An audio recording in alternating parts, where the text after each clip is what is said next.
अब हम एलसीएम और एचसीएफ का मॉडल 7 डिस्कस करते हैं, जो एचसीएफ के कॉन्सेप्ट पर ही बेस्ड है। स्टेटमेंट है यहाँ पे, the greatest number that divides A, B and C leaving the remainder P, Q, R respectively will be equal to HCF of A minus P, B minus Q और C minus are. यानी कि अगर हमारे पास कोई number है, greatest number हमारे पास कोई है जो ए बी सी को डिवाइड कर रहा है और रिमाइंडर हमें पी क्यू आर दे रहा है, तो जो एचसीएफ होगा वो इक्वल होगा A minus P, B minus Q and C minus R के।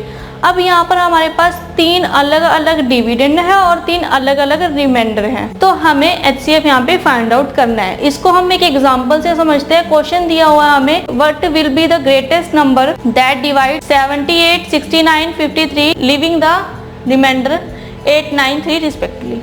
अब हमारे पास नंबर दिया हुआ है 78, 69 और 53। कौन सा नंबर इन तीनों को डिवाइड करेगा और हमारे को रिमाइंडर 6, 9 और 3 देगा, हमें वो नंबर फाइंड आउट करना है। अब क्वेश्चन में हमारे पास 3 डिविडेंड है और 3 ही रिमाइंडर है, ठीक है। और हमने अभी ये ऊपर डिस्कस किया कि अगर हमारे पास डिविडेंड्स ए बी सी हो, रिमाइंडर हमारे पास पी क्यू आर हो, तो एचसीएफ हमारे पास होगा A minus P, B minus Q and C minus R. तो हम इस प्रॉपर्टी को अप्लाई करते हैं और अपने आंसर को यहाँ पे फाइंड आउट करते हैं। तो हमारे पास हुआ एचसीएफ ऑफ 78, ए 78 है तो पी हमारे पास 8 है, ठीक है।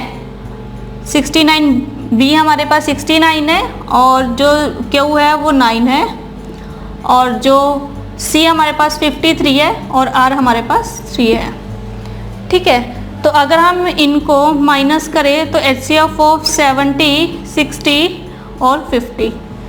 तो अगर हम इनके एचसीएफ की बात करें तो इनका एचसीएफ आएगा 10, क्योंकि 70 10 मल्टीप्लाई 7, 10 मल्टीप्लाई 6 और 10 मल्टीप्लाई 5। तो अगर हम इनके हाईएस्ट कॉमन फैक्टर की बात करें तो हमारे पास एचसीएफ 10 है और हमारे पास 10 इसका आंसर है। और ये 10 के मल्टीपल है, 7 का, 6 का और 5 का जो फैक्टर्स है वो खुद के ही फैक्टर्स हैं यहाँ पे, और इनका हाईएस्ट कॉमन फैक्टर 1 है, इसलिए हमारे पास ये एचसीएफ 10 है। यहाँ पर समझने वाला पॉइंट ये था कि अगर हमारे पास 3 अलग अलग डिविडेंड हो और 3 अलग अलग रिमाइंडर हो तो हमारा जो एचसीएफ है वो क्या होगा, ठीक है। तो आप इस प्रॉपर्टी की हेल्प से इस तरह के क्वेश्चन को सॉल्व कर सकते हैं।